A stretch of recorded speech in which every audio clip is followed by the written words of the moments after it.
प्रिय छात्र एवं छात्राओं, आपके उज्जवल भविष्य की बहुत बहुत मंगल कामनाएं। कोरोना महामारी के विषम दौर में भी यदि आप कुछ नया सीखना चाहते हैं, मोटिवेशन प्राप्त करना चाहते हैं, खासकर मैथमेटिक्स में, तो YouTube channel maths plus motivation with Arya sir को तत्काल बेल आइकन के साथ सब्सक्राइब कर लें, ताकि अपलोड किया गया वीडियो सबसे पहले आप तक पहुंचे और आप लाभान्वित हो सकें। लाभान्वित तभी हो पाएंगे जब वीडियो पूरा देखेंगे, इसलिए समय का सदुपयोग करते हुए पूरा वीडियो देखने का कष्ट करें। बहुत बहुत धन्यवाद।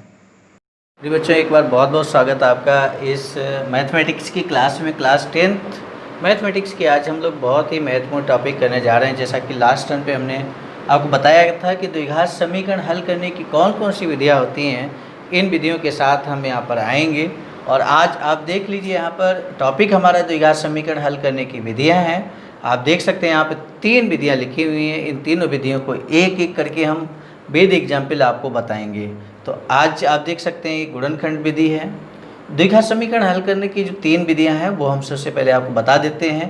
गुणनखंड विधि पहली, दूसरा है पूर्ण वर्ग बनाकर हम कर सकते हैं, और तीसरा है सीरीधराचार्य सूत्र से भी हम कर सकते हैं।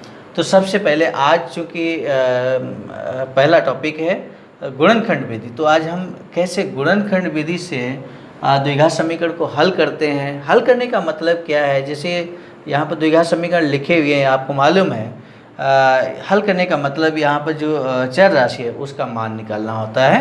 यानी कि कोई भी द्विघात समीकरण के जो 2 मूल होते हैं वो कौन कौन से होंगे वो यहाँ पर हम निकालेंगे। यही मतलब होता है हल करने का, यानी कि x का मान निकालेंगे। तो आइए सबसे पहले आज हम लोग देखेंगे गुणनखंड विधि द्वारा कैसे हम सवालों को सॉल्व करते हैं। हालांकि हम आपको बता दें, द्विघात समीकरण हल करने का गुणनखंड विधि आप ऑलरेडी सीख चुके हैं। कक्षा 9 में भी सीखे हैं, कक्षा 8 में भी गुणनखंड है, काफ़ी हद तक वहाँ पे भी सीखा है आपने। लेकिन चलिए ठीक है, रिवीजन के तौर पे ही हम इसको कर लेते हैं और अच्छे से करेंगे। तो आप देखिए यहाँ पर पहला जो एग्जाम्पल है, बहुत आसान एग्जाम्पल पहले हमने लिया है, क्योंकि आसान एग्जाम्पल सीखेंगे और उसके बाद धीरे से हम डिफ़िकल्ट सवाल भी आपको बताएंगे। तो पहला सवाल आप देखिए, x² + 5x + 6 = 0। जैसा कि हम आपको बता दें, जनरल फॉर्म आपका होता है ax² + bx + c = 0। ये जनरल फॉर्म होता है द्विघात समीकरण का।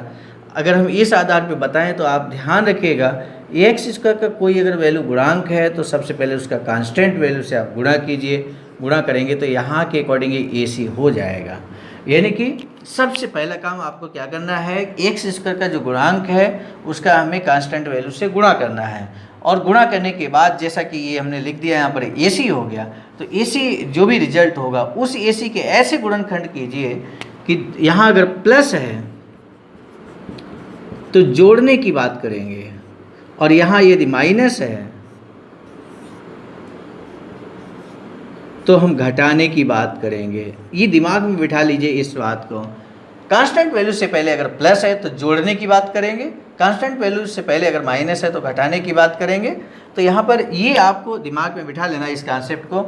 सबसे पहले x² का गुणांक देखेंगे, यदि 1 के अलावा कोई दूसरी संख्या है तो उसका कांस्टेंट वैल्यू के साथ गुणा करेंगे। जो भी गुणनफल होगा तो हम इस बात को कहेंगे कि इस संख्या के ऐसे गुणनखंड करो कि जोड़ने पर, जो गुणनखंड है वो जोड़ने पर यहाँ पर जो b है वो होना चाहिए, b की वैल्यू के बराबर होना चाहिए।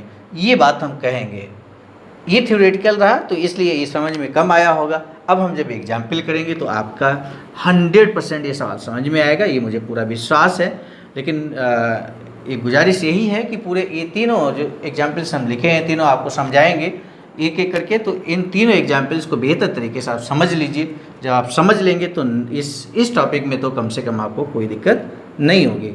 तो आइए, चूँकि यहाँ हम सबसे पहले हमने कहा x² का गुणांक देख लीजिए। तो यहाँ x² का गुणांक आप देखिए 1 है, अर्थात 1 से कोई फ़र्क नहीं पड़ता है। अगर हम 1 का गुणा भी करेंगे 6 में तो 6 बन जाए 6 होगा। तो यहाँ पर ये 6 है। हमने आपसे कहा था कि अगर यहाँ पे प्लस है तो हम जोड़ने की बात करेंगे, यानी कि 6 के ऐसे गुणनखंड कीजिए कि जोड़ने पर 5 हो जाएं।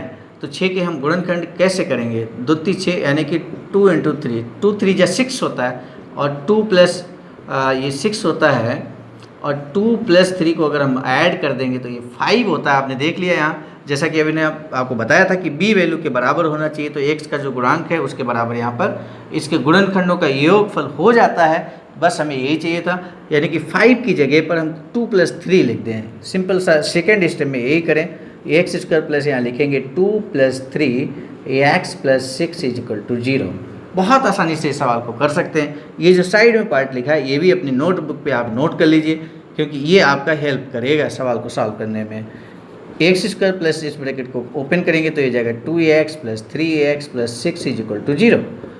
तो ये हो जाएगा ax², सॉरी यहाँ पे कॉमन ले लीजिए, दो की हम पेयर बना लेंगे, कॉमन लेंगे। यहाँ पर x कॉमन है तो आप देख सकते हैं यहाँ पे दिस इम्प्लाइज ax कॉमन लेंगे तो ax + 2 और प्लस यहाँ पे 3 कॉमन हो जाएगा तो ax 3 दूनी 6 x + 2 = 0। तो x + 2 यहाँ कॉमन है तो ax + 2 ये हमने कॉमन ले लिया और यहाँ पर ax + 3 = 0। अब हम देखिए ये =0 है, इसका मतलब ये वैल्यू 0 के बराबर होगी या फिर ये वैल्यू 0 के बराबर होगी या फिर दोनों 0 के बराबर होंगे। तो यहाँ पर हम एक एक करके वैल्यू निकालेंगे तो ax + 2 = 0। दिस इम्प्लाइज ax = क्या हो जाएगा, 2 को हम चेंज करेंगे साइड तो -2 हो जाएगा, तो x की वैल्यू -2 आ गई। ठीक इसी तरह से दूसरा जो है ax + 3 = 0 करेंगे तो दिस इम्प्लाइज ax = आपको -3 मिल जाएगा। तो इस तरह से आपने, यही हल है। जो x के 2 मान प्राप्त हो चुके हैं, द्विघात समीकरण होता है तो 2 मूल होते हैं, ये हमने आपको पहले ही बताया है। तो x के ये 2 मान हैं, यही आंसर है, ये नोट कर लीजिए सभी लोग। अब दूसरा एग्जाम्पल हम लोग देखेंगे, बहुत आसान सवाल यहाँ पे था ये, इसलिए इसको हमने बहुत तेज़ी से आपको कराने का प्रयास किया। दूसरा एग्जाम्पल भी बहुत आसान है, आप देख लीजिए। दूसरा एग्जाम्पल यहाँ पे क्या है, 4x² माइनस यहाँ पर x है माइनस का 5 है = 0। अब यहाँ पे देखिए x, सबसे पहला काम x² का गुणांक देखिए। तो x² का गुणांक कितना है, यहाँ पे ये 4 है तो 4 का गुणा हमने कहा था कांस्टेंट वैल्यू के साथ करेंगे, यानी कि 4 × 5 4 × 5 20। प्लस माइनस से अभी मतलब मत रखिए, सीधे सीधे वैल्यू कांस्टेंट वैल्यू जो है उसकी बात हम करें। 4 × 5 20, यानी कि 20 के यहाँ देखिए माइनस है तो हमने कहा है माइनस है तो घटाने की बात करेंगे, यानी कि 20 है, 20 के ऐसे गुणनखंड कीजिए कि घटाने पर आपका 1 आ जाए। प्लस माइनस की बात मत करिए, नहीं तो कन्फ्यूजन क्रिएट हो जाएगी। इसलिए जितना हम कहते हैं बस उस बात को ध्यान से समझिए। 20 के ऐसे गुणनखंड कीजिए कि घटाने पर 1 आ जाए। x का गुणांक कुछ नहीं लिखा है, अर्थात 1 है, तो 20 के आप यही देख सकते हैं। 4 से अगर 5 से अगर हम 4 घटाएंगे तो 1 बचेगा। 4 × 5 20 होता है, 5 × 20 होता है, 5 से 4 घटाएंगे तो 1 बचेगा। 1 की बात हमने की, हालांकि हम माइनस यहाँ लगाए तो माइनस की बात कर सकते थे, लेकिन उससे कन्फ्यूजन क्रिएट होगी। हम नहीं चाहते कि किसी सवाल में आपको किसी तरह की कन्फ्यूजन हो, असमंजस हो, जैसे सवाल में आप फंस जाएं। तो इसलिए इस कन्फ्यूजन को दूर करने के लिए जितना हमने कहा इतना आपने समझ लिया होगा। अब इसको हम आगे करते हैं। आप ज़रा ध्यान से देखिए, 4x² माइनस यहाँ पे 1 है और 1 की जगह आपको 5 - 4 लिखना है, 5 - 4 और ब्रैकेट के बाद x लिखेंगे, -5 है तो माइनस का 5 = 0। अब इसके बाद दिस इम्प्लाइज हम यहाँ पर ब्रैकेट खोलेंगे, 4x², ये माइनस का 5x हो जाएगा, माइनस प्लस होता है, ये 4x माइनस का 5 = 0। 2 का पेयर बनाएंगे, कॉमन लेंगे, देखते हैं क्या कॉमन मिलेगा। तो आप ध्यान से देखिए, यहाँ पे x कॉमन आपको मिल जाएगा। तो चलिए ठीक है, x कॉमन लिया हमने, ये बचेगा यहाँ पे 4x, यहाँ पे बचेगा -5 और प्लस आप देखिए यहाँ पे कॉमन क्या है, कुछ कॉमन नहीं है, अर्थात 1 कॉमन है यहाँ पे। तो 4x - 5 = 0। अब देखिए ये पूरा ब्रैकेट यहाँ पे कॉमन हो चुका है, तो ये हो गया 4x - 5 और दूसरे ब्रैकेट में ax + 1, यानी कि ax + 1 = 0। तो यहाँ देख लीजिए 4x - 5 = 0 है, यानी कि 4x = 5 है तो ax = 5/4। x की वैल्यू 5/4 मिल चुकी है। दूसरा जो ब्रैकेट है वो ax + 1 = 0 करेंगे तो ax = -1। तो इस तरह से x की वैल्यू 5/4 एंड x = -1, ये हमारा आंसर है। यही हमारे इस द्विघात समीकरण के मूल हैं। तो इस तरह से हम द्विघात समीकरण को गुणनखंड विधि द्वारा सॉल्व कर सकते हैं। इस मेथड को हम गुणनखंड विधि कहते हैं। और एक एग्जाम्पल, अक्सर बच्चे कहते हैं कि सर सिंपल सवाल आपने करा दिया। अब हम ऐसा सवाल लेते हैं जो सवाल देखते ही आपके पसीने छूट जाते हैं, तो ऐसा सवाल हम यहाँ पे ले लेते हैं। हालांकि ऐसे सवालों में डरने की आवश्यकता नहीं है, बहुत आसान, बस मैथमेटिक्स है आपके पास तो कैलकुलेशन तो सीखना होगा, और कैलकुलेशन करते समय आपको अच्छा लगना चाहिए कि जब डिफ़िकल्ट कैलकुलेशन आपको मिलता है। तीसरा एग्जाम्पल यहाँ पे हम कर रहे हैं, 4√5 अंडर रूट आया है, यही आपका डर का एक कारण बनता है, plus 7x minus 3 √5 is equal to 0। तो आइए यहाँ पर हम सवाल को देखिए, वही सिस्टम अप्लाई करेंगे, कुछ भी यहाँ पे नया नहीं करेंगे, बस चूँकि अंडर रूट आया है तो अंडर रूट में गुणा भाग या जो भी है कैलकुलेशन के बारे में, अंडर रूट के बारे में आपको नॉलेज होना चाहिए। यदि वो नॉलेज है तो फिर यहाँ पे आपको डरने की आवश्यकता बिल्कुल नहीं है। सबसे पहले हमने कहा था कि एक्स स्क्वायर का गुणांक हम देखेंगे, तो एक्स स्क्वायर का गुणांक क्या है, 4√5 है, और इसका गुणांक कांस्टेंट वैल्यू के साथ करेंगे।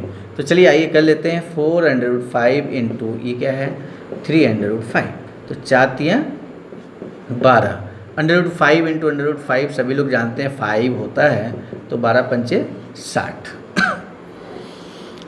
तो ये तो समझ में आ गया होगा, ये हमने कर लिया। अब हमने आपसे कहा था कि भाई जो ये गुणा करने के बाद जो वैल्यू आती है तो उसके ऐसे गुणनखंड कीजिए कि घटाने पर, यहाँ माइनस है इसलिए घटाने की बात करेंगे, घटाने पर 7 आ जाए। तो आपको मालूम है 12×5 60 होता है, और 12 से 5 अगर घटा देंगे तो 7 बचेगा कि नहीं बचेगा।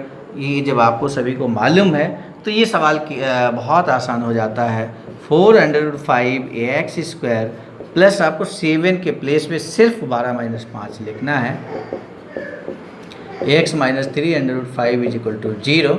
अब हम ब्रैकेट को खोलेंगे, यानी कि 4√5 है ax² प्लस ये 12 ax माइनस का 5ax minus 3√5 is equal to 0।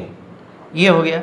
अब अगला स्टेप हम लिखेंगे, यहाँ पर लिखने से पहले एक काम करेंगे, 4√5 ax² प्लस ये 12ax जैसा है इसको हम ऐसे ही लिखेंगे, क्योंकि कैलकुलेशन यहाँ पर हमें करना है थोड़ा सा। जैसे अभी हमने आपको बताया था √5 इंटू √5 क्या 5 होता है, तो इसका हम इस्तेमाल करेंगे। तो 5 की जगह पर √5 इंटू √5 लिख सकते हैं। तो यहाँ पर जो 5 है इसकी जगह पर हम लिखेंगे √5 इंटू √5, और ये है ax माइनस का 3√5 इज इक्वल टू 0। अब आप देखिए 2 का पेयर बनाइए, कॉमन ले लीजिए, बहुत आसानी से सवाल सॉल्व हो जाएगा। तो यहाँ पर 2 का पेयर बनाएंगे, यहाँ कॉमन क्या मिलेगा, देखिए 4×4 4×3 12 होता है, x कॉमन मिलेगा तो 4x यहाँ कॉमन मिल जाएगा, यहाँ √5 बचेगा, ax है प्लस 4×3 12 यानी कि 3 बचेगा, और x कॉमन हो चुका है पहले ही। यहाँ पे √5 कॉमन है तो √5 कॉमन ले लीजिए, यहाँ बचेगा √5 ax माइनस का 3 इज इक्वल टू 0।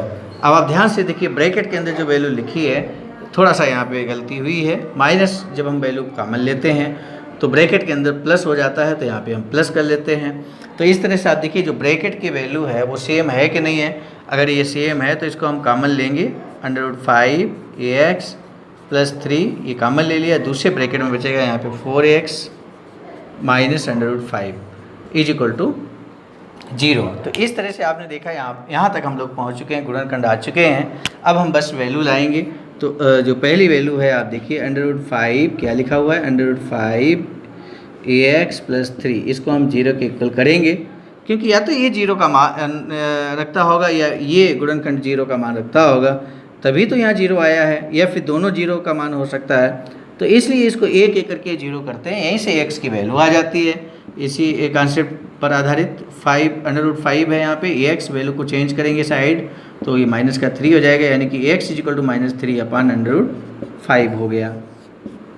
ठीक दूसरी जो वैल्यू है ठीक इसी तरह से हम उसको भी करेंगे, 4x minus √5 is equal to 0 है, तो 4ax इज इक्वल टू √5 हो जाएगा, माइनस की वैल्यू उधर जाएगी तो प्लस हो जाएगी, यानी कि x इज इक्वल टू √5/4 हो जाएगा। तो इस तरह से आपने x की वैल्यू यहाँ पर कैसे हम निकालते हैं, 2 वैल्यू यहाँ पे आ चुकी हैं। तो सिंपल से लेकर डिफ़िकल्ट क्वेश्चंस भी यहाँ पर गुणनखंड विधि से हम लोग कर सकते हैं। आज हम लोगों ने द्विघात समीकरण हल करने की जो 3 विधियाँ हैं उनमें से पहली विधि गुणनखंड विधि हमने सीखी है, और उसके 3 एग्जाम्पल्स किए हैं, हर तरह का एग्जाम्पल यहाँ पे किया है। तो चूँकि बहुत इम्पोर्टेंट ये सवाल है ये बहुत इम्पोर्टेंट टॉपिक है, बहुत इम्पोर्टेंट चैप्टर है। इसलिए आप लोगों से गुजारिश यही है कि इस तरह के सवाल, इस तरह के ज़्यादा से ज़्यादा सवाल लीजिए, एक्सरसाइज के सवाल लीजिए, प्रैक्टिस सेट लीजिए और उनको ज़्यादा से ज़्यादा आप प्रैक्टिस करिए, होमवर्क कीजिए।